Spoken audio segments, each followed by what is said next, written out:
Good evening, everyone. Thank you for coming. I appreciate you coming out on this cold, windy night. My name is Sally Quinn Reed, and I'm the director of the Center for Parents and Teachers.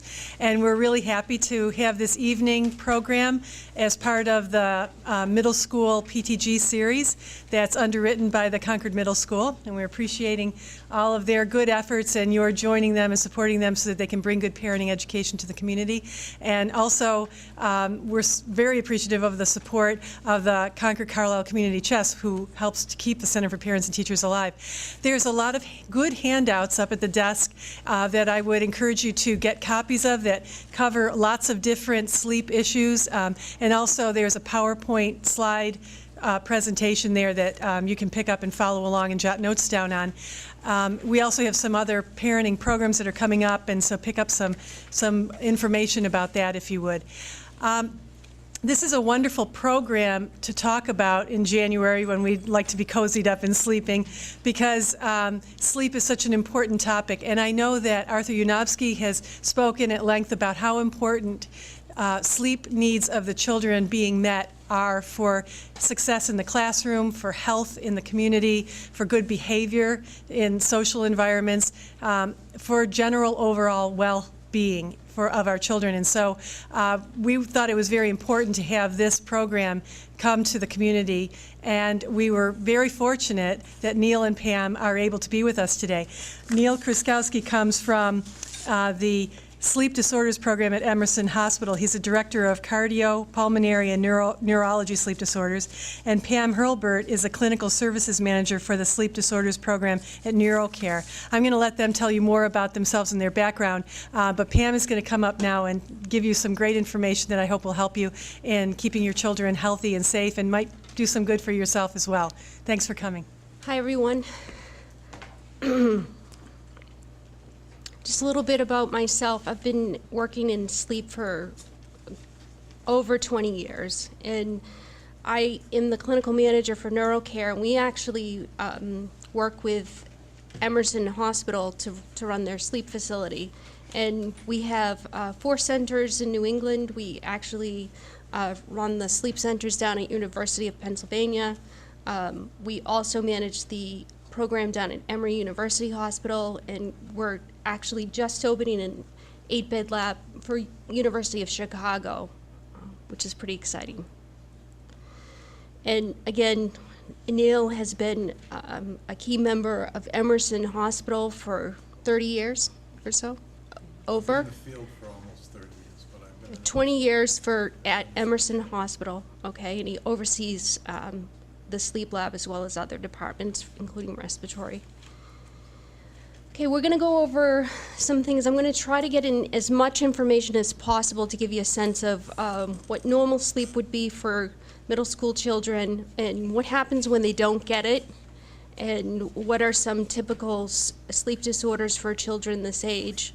Some strategies for getting good sleep, and why it's important to talk to your kids about sleep and to really have a sense of what's going on with their sleep. I also have, for the National Sleep Foundation, some of their more recent teen poll results, and that's children ages 11 to 17, and briefly discuss in terms of this how some of the issues actually are due to school start times being so early. So, just to give everybody a sense of what we need for sleep.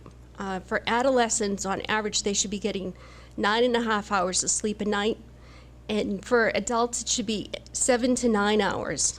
Now, the other part is that 100 years ago, adults actually got typically 10.5 hours of sleep each night.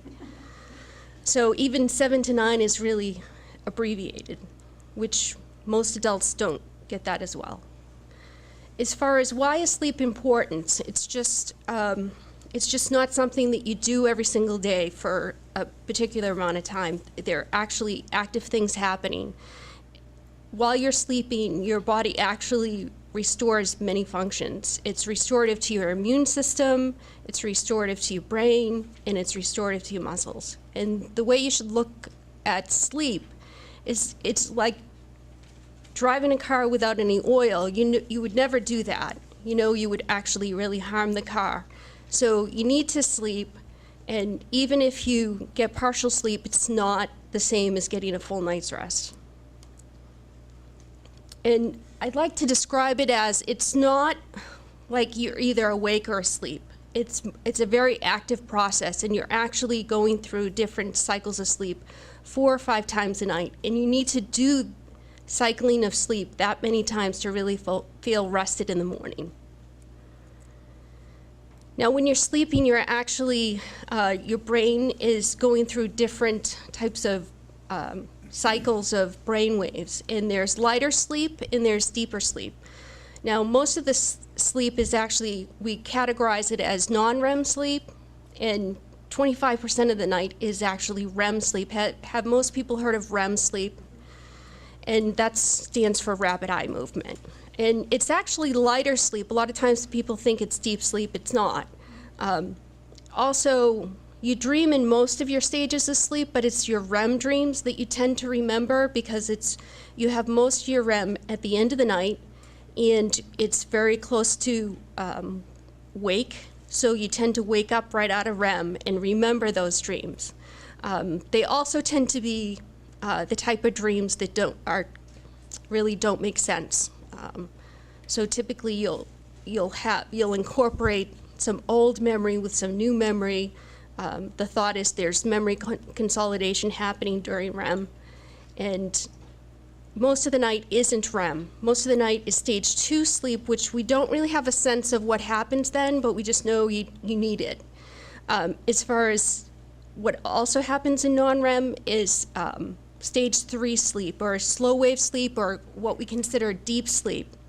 And what they found is during research, when they deprive people of deep sleep, they tend to see issues with your immune system, or people feel fatigued. They feel, their muscles are sore. So we definitely know that impacts your immune system and your muscles. Now, this is what we call sleep architecture. You go through your different cycles of sleep 4 or 5 times a night, as I said. Typically, it takes about 90 minutes to hit your REM period. Your first REM period tends to be short, only like 10 minutes, and it progresses every cycle. It gets a little longer. So by the end of the night, you tend to have your longest REM period. So if you cut your required sleep by 1 or 2 hours, you're missing a significant amount of REM. So that's the downside of cutting your sleep short. It's not evenly distributed the whole night. The first part has your deeper sleep, and the end has your REM sleep. Pam, you Sure. mentioned that children have a longer requirement for sleep than adults? Correct. Do they have the same pattern of architecture, but just longer periods, or is their architecture different? Well, as infants really only have REM or wake. And as they get older, you incorporate more non-REM. And children tend to have more deep sleep, because what happens during deep sleep is that's when you have growth hormone released. So where they're growing, they tend to have a lot more of the deeper sleep.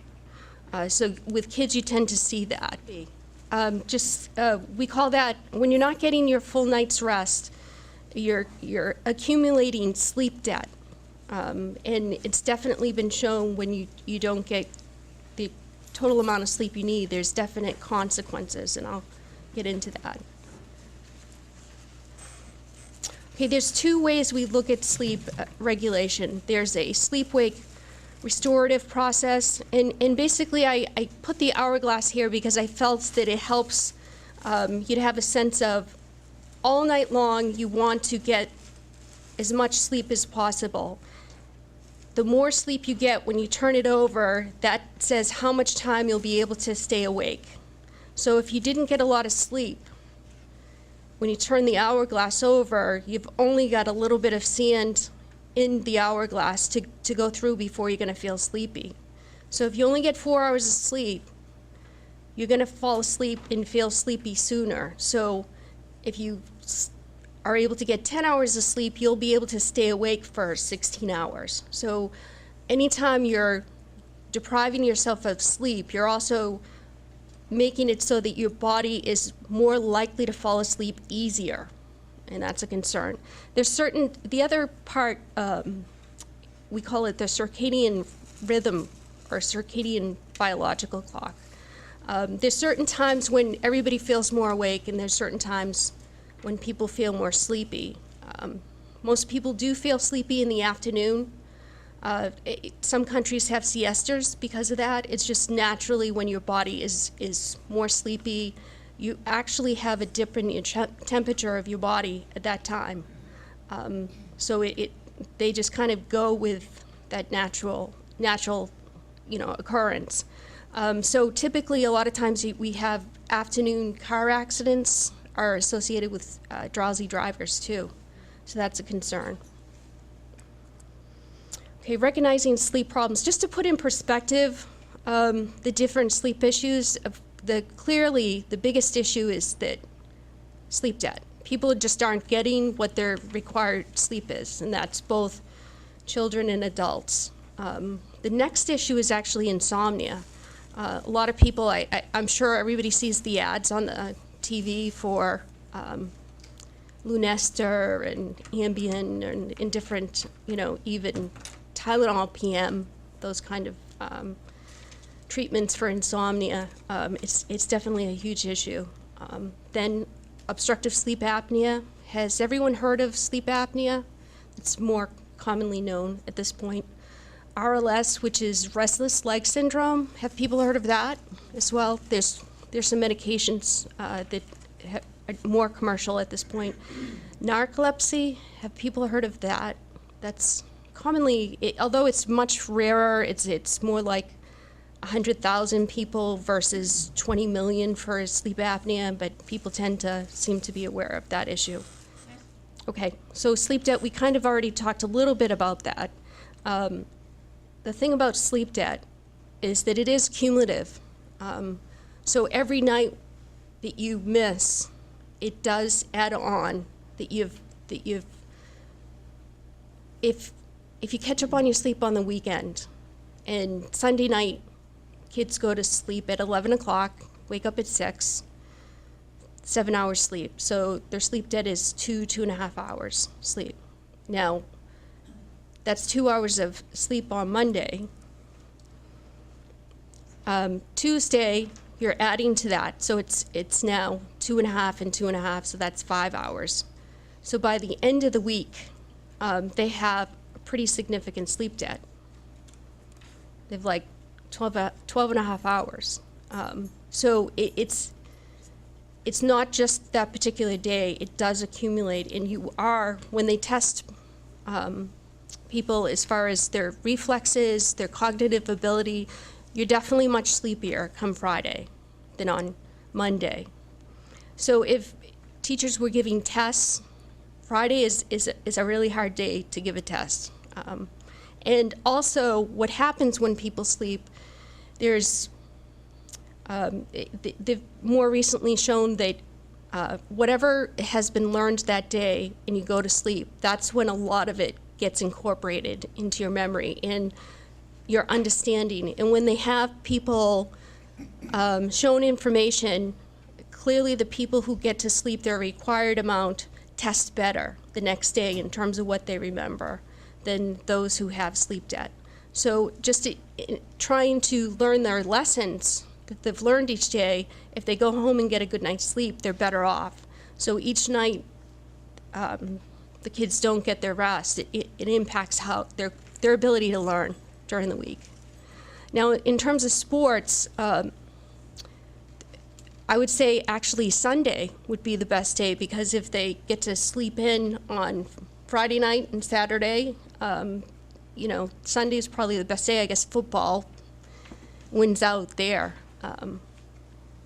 Because the other thing that happens in terms of it, when you're feeling more rested, is that your reflexes. So if you're playing sports, you're going to be able to, maneuver better, reflexes, you more alert. Is this pretty well studied? Yes. There's a lot of information on the National Sleep Foundation. They actually have a presentation from 60 Minutes on sleep. It had 2 different segments, and one was talking about the memory issue. So it's a good source to go to. Okay, we talked a little bit about what are the health consequences of not getting enough sleep. It can impact things even like diabetes. There's also some clear evidence to having weight issues be involved in sleep debt. Growth can be slowed. With kids, we tend to see more of like a failure to thrive, that they're just not growing at their appropriate patterns they're supposed to be. Reflexes, as I said, can be delayed. There's an increase in accidents, like on-the-job accidents, car accidents, common with when you don't get your rest. Just to be more specific about that, there's 100,000 sleep-related crashes each year. And interestingly, 55%, the highest group of sleep-related crashes, are actually from teens to 25 years age. So high sleep-related crash. I don't think a lot of times, I thought, of course, it would be the elderly, and it's not. It's the teens that are the biggest group of drowsy drivers. And interestingly, the National Sleep Foundation poll showed that 51% of teens report driving drowsy in the past year. And when Neil and I did a presentation at the high school last year, I did ask that question, and the majority of kids did raise their hand that they've been in situations where they definitely feel like they felt drowsy driving. And another way to look at it is comparing the reaction time is equivalent to, if they're awake 18 hours, which clearly is easy to do if they get up at 6 in the morning, if they're driving home from a game or, studying, whatever it is, late at night, it's equal to be considered, the reaction time is equal to be, if you compare them with somebody who's considered legally drunk. So it's pretty significant. Here's some more poll results. 28% of teens report falling asleep in class. 20% of teens report getting enough sleep, which that means 80% don't feel they are. 14% say they are tardy because they overslept. And 50% of college students oversleep their alarms, so it's not a bright future for when they're in college. As far as recognizing sleep problems, I thought this was really, I was really kind of shocked by these statistics. 71% of parents in this polling felt teens were getting enough sleep each night, and only 20% of teens think they're getting enough sleep. So there's a big disconnect there. And 31% of teens reported concerns about sleep issues, but they don't tell anyone. So that's another thing that just because they're not telling you doesn't mean they don't have a concern. Certainly a lot of them were asking, they seem to really, they're very much involved in sports and academics, and they know sleep's important, and sometimes just being stressed about needing to get their sleep can be enough to kind of put them in an insomnia type situation where they're kind of unable to relax enough and sleep. Many of them drink coffee, many of them nap, just to try to, feel a little more refreshed. Coffee or jolts or... Right, the energy drinks. Types of sleep issues with teens besides sleep debt: insomnia. Journal of Sleep Medicine reported 70% of children with depression issues have also sleep disturbances such as insomnia. I think most of you know that for teens, typically their inner clock is telling them to go to bed at 11 o'clock. So that's a challenge given that they have to get up early for school, but they also have other things that make them end up staying up later. If only they went to bed at 11. A lot of times they're staying up because of homework, some things that they need to get done. But then other times it's video games or texting. Texting is a huge issue, and it does disrupt their sleep. A lot of times they're texting all night long. And what all of this can lead to is what we call phase delay. And phase delay basically means is that if they're allowed to sleep, they sleep normal all night long, but they just have pushed their clock so that their body doesn't want to go to sleep until much later, whether it's 12 or 1 or 2 or 3.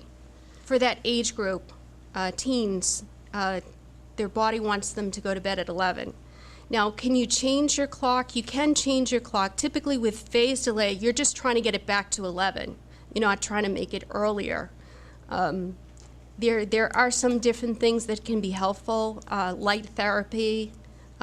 Usually when you're trying to, even with kids, normally, the most you can really realistically change their bedtime is by 15 minutes at a time.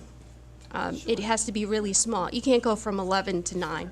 So it needs to be really, really gradual. But a lot of times things like light therapy can be, reset their clocks. Light therapy can be much more effective.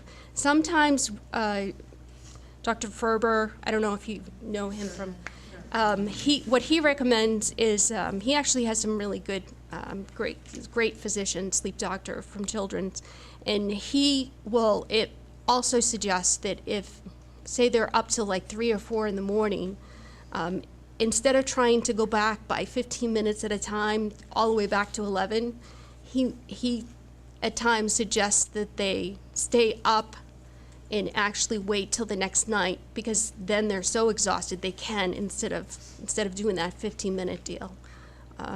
For some kids, that's just much easier to stay up the whole night and then try to reset it that way. But it's definitely a challenge. It can, to get teens to go to bed at 9 o'clock could be quite the challenge. Yeah. It can be hard, and some of the things, like if they're, I know with my kids, when they're in high school playing sports, or they're coming home late at night, then they have to do their homework. So it's not like they're not doing important things. That it's hard to do that transition. But one of the things for teens that has definitely been found to be helpful is to shower at night. Now, if they're playing sweaty sports, the likelihood is they are. But showering, it can relax them. But beyond that, it actually increases your core temperature, and for sleep onset, your temperature actually drops. So there's a bigger drop. So it can keeping their rooms cool, keeping their rooms dark, and showering in the evening can be one of those things that's not a big change, but can help. Perhaps a child that is more prone to have insomnia, you don't want to have them overheated. You don't want to have different things that are going to work against sleep onset, their ability to go to sleep. So rising their temperatures does go against your body's natural instinct to fall asleep.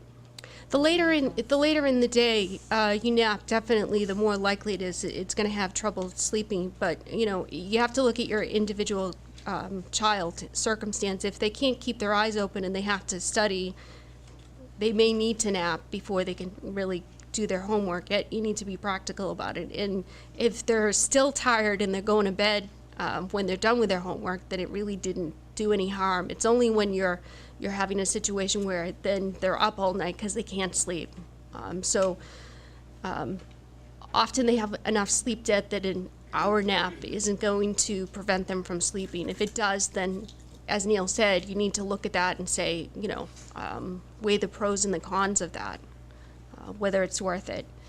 30% of children who snore actually are positive for sleep apnea, so that's an important thing to look at for all ages.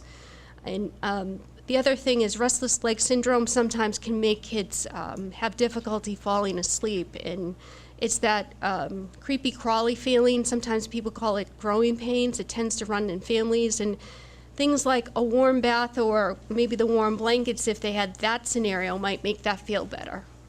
So in some circumstances that would be a good thing.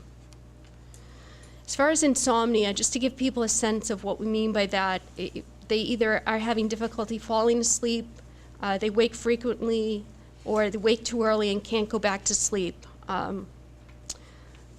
With the issue of not feeling refreshed, some people are short sleepers and have these issues, but they feel fine. They don't feel fatigued or sleepy, so it doesn't impact them. Did everyone get an Epworth scale?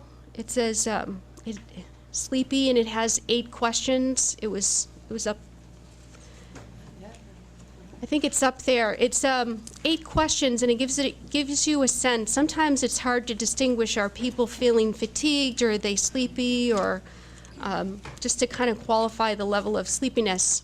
And if you tally up the answers, the most points you can get on that is a total of 24. There's 8 questions, and it's asking you 8 different scenarios. What's your likelihood of falling asleep, dozing during the different scenarios? One's watching TV, sitting quietly after lunch, while driving.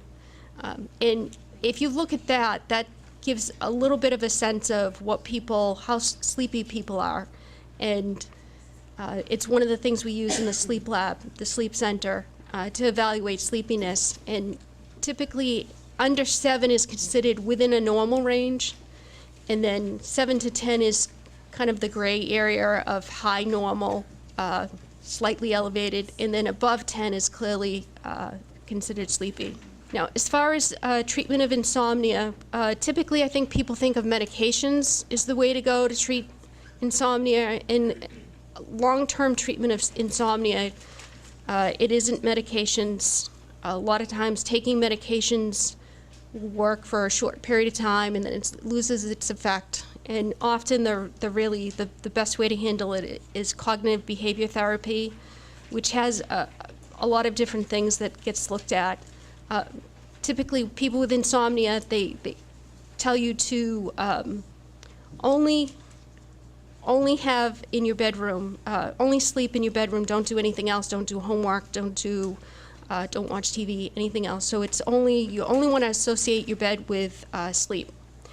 Sleep restriction is if somebody is having trouble going to sleep, say, restricting their sleep to a short period of time, 5 or 6 hours, so that by the time they go to sleep, they're very tired. And when they're successful with that, gradually increase it. Relaxation training, meditation techniques, different things like that can be helpful in going over the sleep hygiene issues. Sometimes even people will use, we get a lot of questions about Benadryl. Benadryl, antihistamine, can make you feel sleepy, and a lot of times people will use that. It can also have some downsides to that, and definitely is something to discuss. Some physicians are okay with that for treatment of occasional insomnia, and some aren't comfortable with it. It can also cause restless leg syndrome, or if you have it, it can make it worse. So there's pros and cons with using those kind of substances. This is actually a book that Dr. Stanton, he's one of the sleep specialists at Emerson Hospital, usually suggests for people to buy. It's a 6-week drug-free program that helps patients get back to sleeping correctly, and it goes over some really key points. A lot of times, if you know you have to get up for something, just the thought you have to get up for it makes it harder to go to sleep, and you're going to watch the clock, and I only got 4 more hours, I got to get some more. All of those things that we do to ourselves actually set ourselves up to have trouble sleeping. So it goes over the different things that happen. It also talks about a research group that looked at typically when people are in stage 2 sleep, 50% of people will think they're awake when they're actually asleep. So some of it's perception. So it goes into that. Restless leg, I discussed. A lot of times, along with the creepy crawly feeling people will get when they're in the evening or right before bedtime, the leg movements will actually continue while they're sleeping. 80% actually have that continued rhythmic movement of their legs. So at times we test people for that. Again, it can run in families. Treatment can vary. Sometimes it's as simple as giving iron supplements. They've shown there's a huge correlation with iron deficiency. Has anyone ever heard of anybody having that, restless leg? My kids have it. The fourth grader complains of, she calls it growing pains Yeah. in her legs all the time. Right. Usually at bedtime. Yeah, a lot of times, especially if they've done a lot of sports or exercise too, it seems like And I do that's know worse. she's Okay, snoring. This is a common thing that happens with sleep. 90 million adults, 37 experience on a regular basis. Typically, we think of men who have large necks, overweight, and one of the concerns is that it can be associated with sleep apnea. Now, often I think, people associate snoring with it's funny, dad snores or, people in the house snore, but it's actually considered a very serious symptom of potentially sleep apnea, and especially for children. It is something that's supposed to be definitely screened if your child snores. Is it like snoring like all the time, or just? That's a really good question. Maybe they snore only when they have a cold.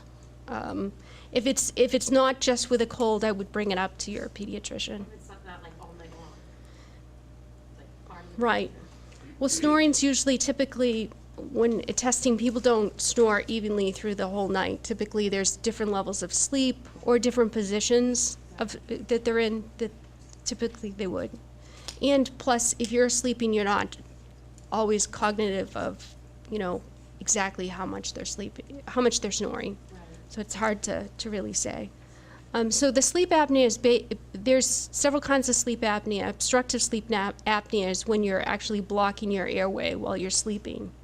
And of course, this isn't a good thing. It tends to drop your oxygen level. It's straining your heart.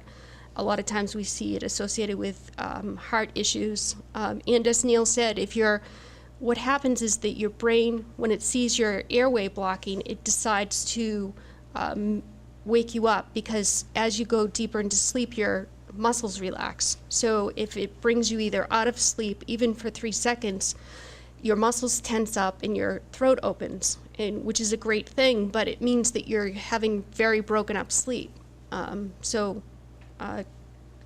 Consolidated sleep is really key to good health. So this is typically what we see with obstructive sleep apnea: snoring, pauses in breathing, restless sleep. You can see bedwetting or sweating, mouth breathing, waking with a dry mouth, irritability during the day, fatigue, or sleepiness in kids. Kids tend to be hyperactive. Some are just fatigued, though. Difficulty focusing on schoolwork or regular work. Coordination issues and morning headache. So looking at who's at risk for sleep apnea: kids with large tonsils who snore, kids who have ADD or ADHD. A lot of times there's been some correlations, which I'll go through. And obesity is one of the newer findings that we're finding with kids. Definitely, it's been a known issue with adults. Here's the specifics that I wanted to talk about as far as ADHD and sleep problems. And I believe there's links to the actual studies on the National Sleep Foundation. ADHD has higher rates of daytime sleepiness, as Neil was questioning, for people who have sleep issues. Often they also tend to, because of the medications they're taking, to have trouble falling asleep. So that can maybe, in part, that's part of the issue. But they also have a higher rate of sleep disorder breathing or sleep apnea issues with ADHD. And also there's a suggestion that restless leg syndrome and periodic movement is also more common in children with ADHD. So there's many things that potentially. And only the ones that they've tested, it's 30%. Statistically, it's closer to 30%. So that means 70% don't have sleep apnea. So that is a valid point. But I think given the downside of it, I think that's why the American Academy of Pediatricians suggests that it should be evaluated. Doesn't mean you're going to have a sleep study or have your tonsils out, but that if that's an issue, that it should be discussed and evaluated. And in part, sometimes that can disturb your breathing at night, you know, and it may not, and you just may mouth breathe and be able to, you know, just have the symptom of waking with a dry mouth, or it could actually cause sleep disturbances. It's hard to say. But just to give you a sense of primary symptoms of ADHD versus sleep-deprived children, if you look at the just general categories, they're very similar. So if someone is sleep-deprived and they're having issues with their sleep being disrupted, it could present a very similar picture than ADHD. So I think given that, it's worth evaluating. And this in general are other comorbidities that have a higher likelihood of being consistent with anybody who has potentially sleep apnea. And obesity is 77%, so that's, you know, why especially adults and kids, definitely an issue. Cardiac issues commonly are also concerning. Now, as far as kids with sleep apnea, the primary treatment for that is to have their tonsils and adenoids removed. And this is just an example of kissing tonsils, which you say, how can this person breathe? The tonsils are that big, but it can happen. The thing about children's airways, if you looked at an adult airway versus a child's airway, kids' airways tend to be quite narrow. So it doesn't always tell us, looking at tonsils, who's going to have issues with sleep apnea until we actually see them sleep. Because sometimes it's whose muscles relax too much or don't, who cannot maintain their airway while they sleep. It's not always a clear picture until we do the test. Now, this is just to give you a sense, this is the only picture I could find of a child wearing a CPAP device, and basically it's this is kind of, it looks a little bulky, but we have ones that aren't as complicated to wear on your head. But basically what we do in this circumstance is either they've had the surgery and they still have sleep apnea, or they're not a surgical candidate. We use what we do for the same as the adults. It's an air splint. It's constant positive airway pressure, and it's just keeping their throat open while they sleep. And it's done successfully, kids all different ages. It can make a really dramatic difference, and especially kids who have more complicated pictures like central apnea with new devices, the ASV device. Some will actually be good candidates for dental appliances. Have people heard of that before? It's more like it's more like you see it like a mouth guard. It's usually more, it's not a soft device, and it usually what it's doing is it's thrusting their jaw forward, so it's increasing their airway. And just to give a sense of what their findings are, after removing your tonsils and adenoids 1 year out, this study showed that they, of course, they decreased their sleep apnea. They also increased their cognitive abilities, and they decreased their hyperactivity, and improved their ability to more normal sleep onset. There's another study, sometimes something as simple as nasal steroid sprays, which, you know, for something like allergies, gives you a sense that sometimes just having good, clear nasal passages can actually decrease the sleep apnea issue. Okay, we kind of discussed common reasons for sleep testing.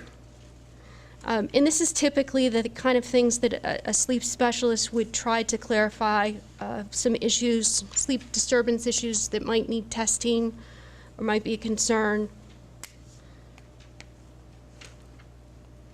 Just to give you a sense of what we're looking at your brain waves, or your children's brain waves, adults' brain waves, anytime we test. Looking at eye movement, we're looking at chin tone, we're looking at snoring. These are little, I don't know if you can tell here.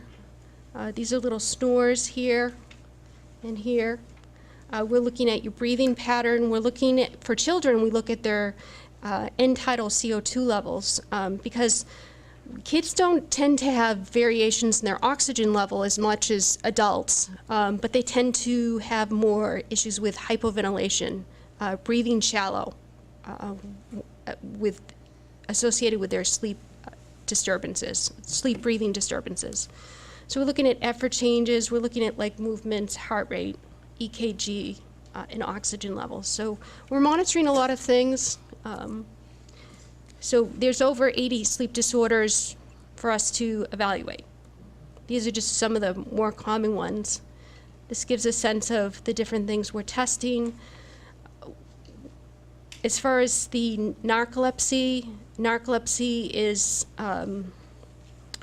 tested a little differently. You tend to want to see how they are during the day.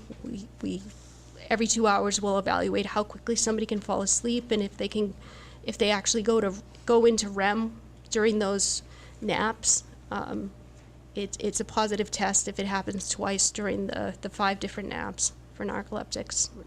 Onset is actually in childhood, but typically it's not evaluated for at least 10 years beyond onset. So it's more seen as far as testing 20s and 30s, but it may have started in childhood. It most likely did. That's a good question. Okay, now to the sleep hygiene. Caffeine, definitely, if used strategically, it can be really effective in terms of making you feel more vigilant, being able to have you focus, whether it's school or work. But if it's used excessively, it's not going to have that same effect. And it has a long, half-life. So if you take it, you're not going to be able to go to sleep right afterwards. So it can be in your system up to 8 hours afterwards. So drinking coffee in the evening isn't a good idea. So typically we recommend caffeine use earlier in the day. Alcohol, which hopefully doesn't have anything to do with middle school children, can definitely have issues with sleep fragmentation. Typically it helps you to, people will use it to, a lot of insomniacs will use it to help fall asleep. But initially it may make you feel more drowsy, but it will actually have your sleep quality lessened, and especially the second half of the night. Nicotine, also an issue. Daily exercise is definitely very good at promoting sleep onset in increasing the amount of deep sleep you have. But you don't want to do it too close to the bedtime. Within like 3 hours of bedtime, typically they recommend you not to do that. So if it's earlier in the day, great. I know with sports you can't necessarily control that. And avoiding napping, if they're exhausted and they can't, focus on their homework, or if they need to drive, out driving, you really want to make sure that they feel real rested. And previously it used to be 20 minutes was the time they would tell you. Don't nap for more than 20 minutes, which I think based on, they've come out with newer guidelines to say up to an hour for teens. And I think that having had teens, it's even hard to wake them at an hour. So it's a nice thought, but it's not always realistic. If you can get them to nap for a half an hour at the most, that's great. Sometimes it's enough to get them to do their schoolwork. I know with my 19-year-old, he couldn't do schoolwork. If he was exhausted, he had to take a nap. It's the only way he got his work done. But then he could fall asleep easily at night, so it wasn't an issue. Establishing a regular bedtime, especially for middle school, if you can get them really, don't allow them to really push that clock later and later. It's better, you're better off.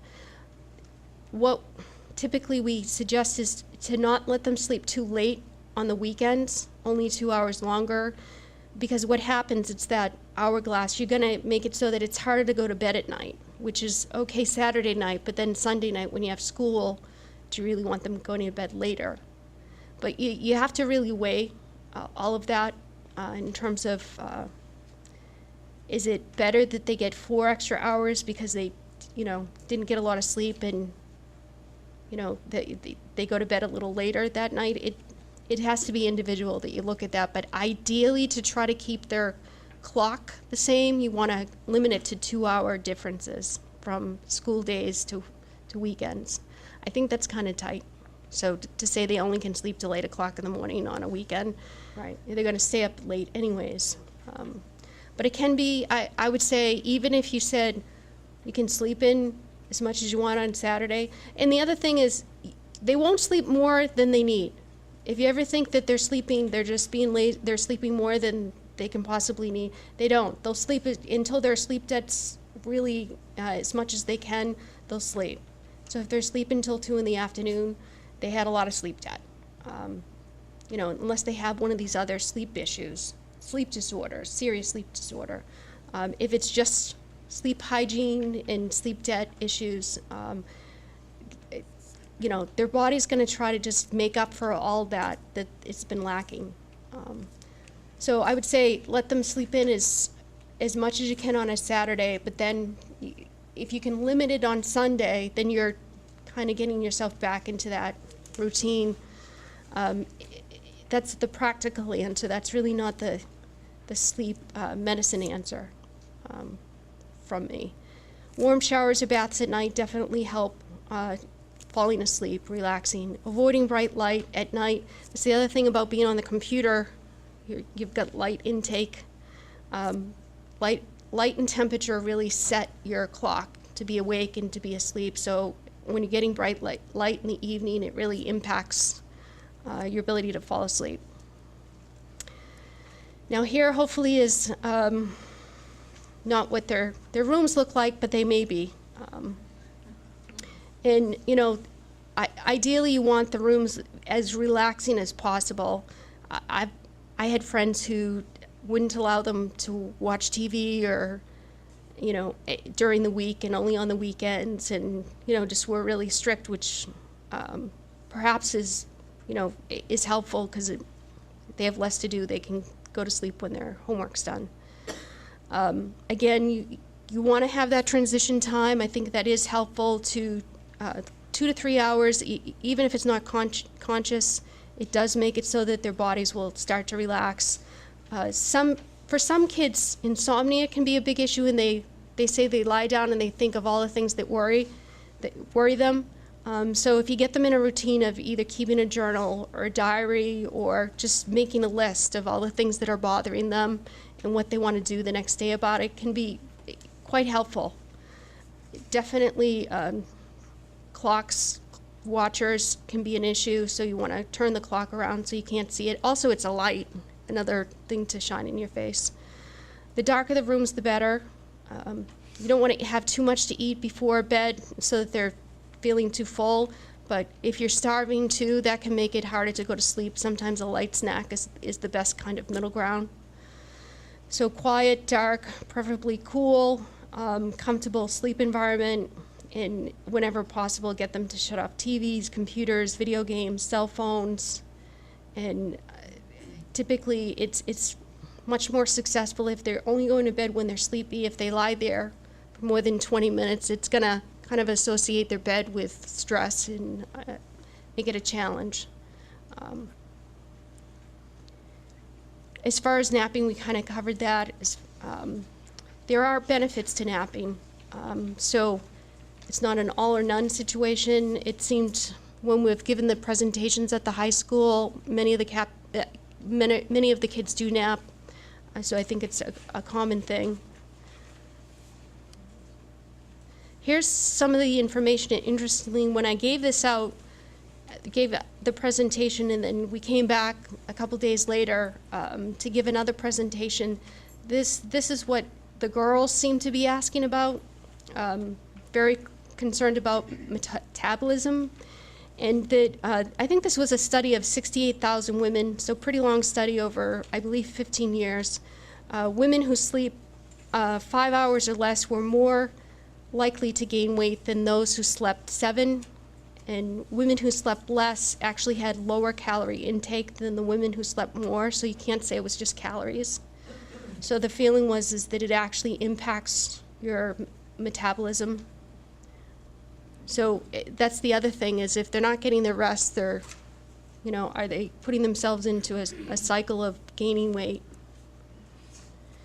The other thing about sleep depriving yourselves, you're more likely to crave high carbohydrate food, and that's potentially caused by changes in your hormones. Ghrelin hormone that increases feeding and leptin that decreases feeding, you're more likely to not feel full and crave and feel hungry.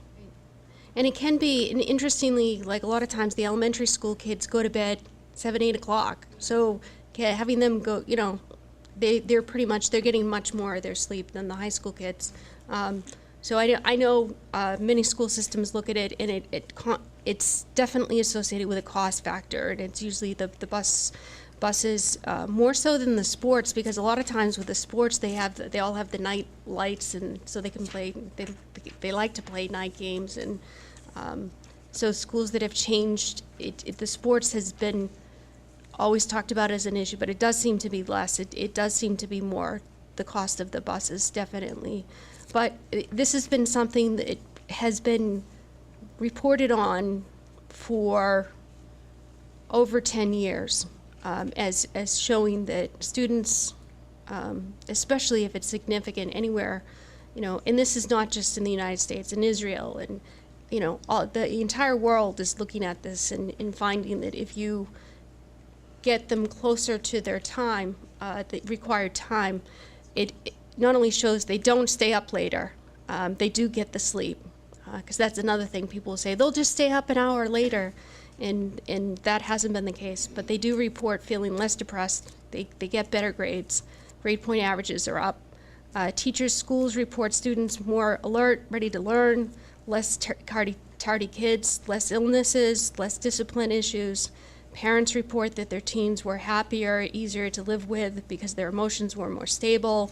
And just, in the United States, and this is, I don't know what it is now, I got this statistic a couple years ago, 80 school districts were changing their start time. And I know that the biggest sleep divisions, Yale, Brown, are the very strong advocates, do a lot of research with teens, and are really advocating for, they're trying to change like entire states, because that's really, if you get every school in Massachusetts, well, it won't be an option, and it'll just be what happens.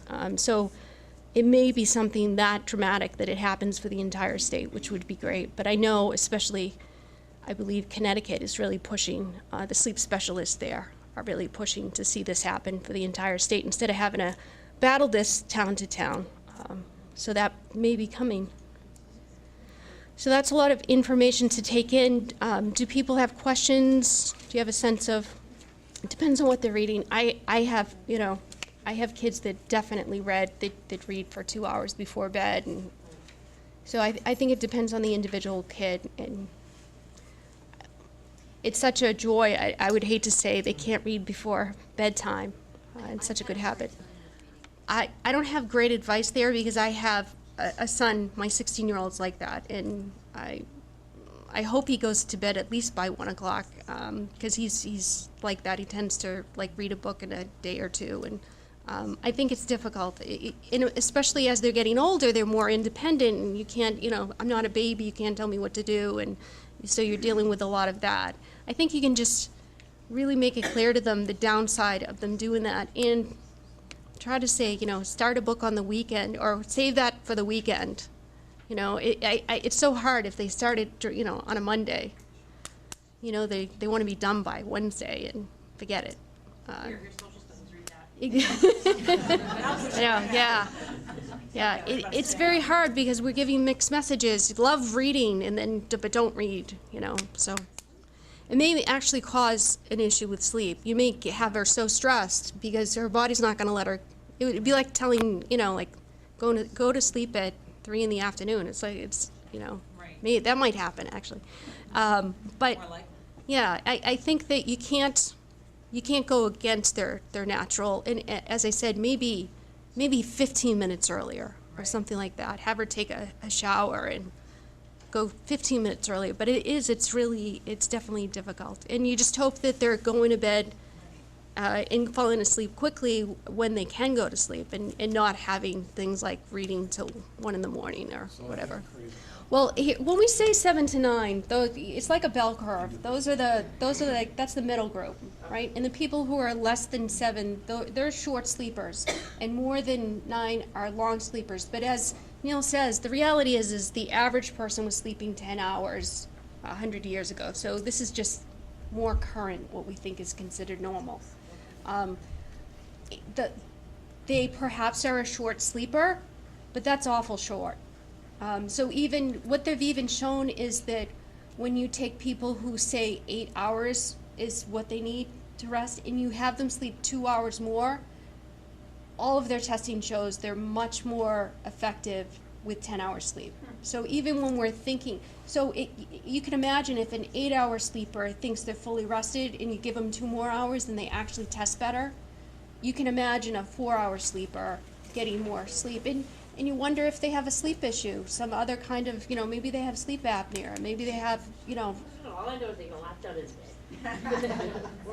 Right, right. That's all my body needs. I only need 5 hours. Well, and a lot of times with sleep issues, people will say they're, they do that, but then they also know as soon as they sit down, they're out. And their head hits the pillow, and my head hits the pillow, and I'm asleep. Well, that shows you have a huge sleep debt if you're out as soon as your head hits the pillow. So in their perception of what they feel rested, if they've done this their whole entire life, they don't know what rested is. Typically, it's not until we have patients treated that they really know how bad they were, how much better they feel after they're treated. It's really everyone else in their family that thinks they need to have a sleep study, not them. So it's possible they're a short sleeper, but likely they're really needing more rest. Thank you. Thank you. Yes, thank you very much for coming. Thank you. And I'd love it if everybody would fill out the evaluation form and look at the notice on our Guiding Good Choices workshop that's going to come up. It's a great series. But thanks to Neil and Pam for sharing all their good wisdom. And if you have any questions or any further things you'd like to explore around this topic or other ones, please write down a note on the evaluation form, and we'd love to share more information with you. We can get information to you. Keep your eye on the mailings or pamphlets or things that come out from Emerson Hospital, because one of the things that we're really emphasizing is pertains maybe more to the adult population, but we have regular sleep Support groups. And anyone's welcome to come to those, and we have one coming up in February with an excellent panel of physicians, sleep specialists, surgeons, bariatric people, and ENT physicians. ENT physicians. Dentists. They're going to be talking about sleep disorders and just answering questions. So there's a lot of good knowledge out there that's right down the street. Thank you.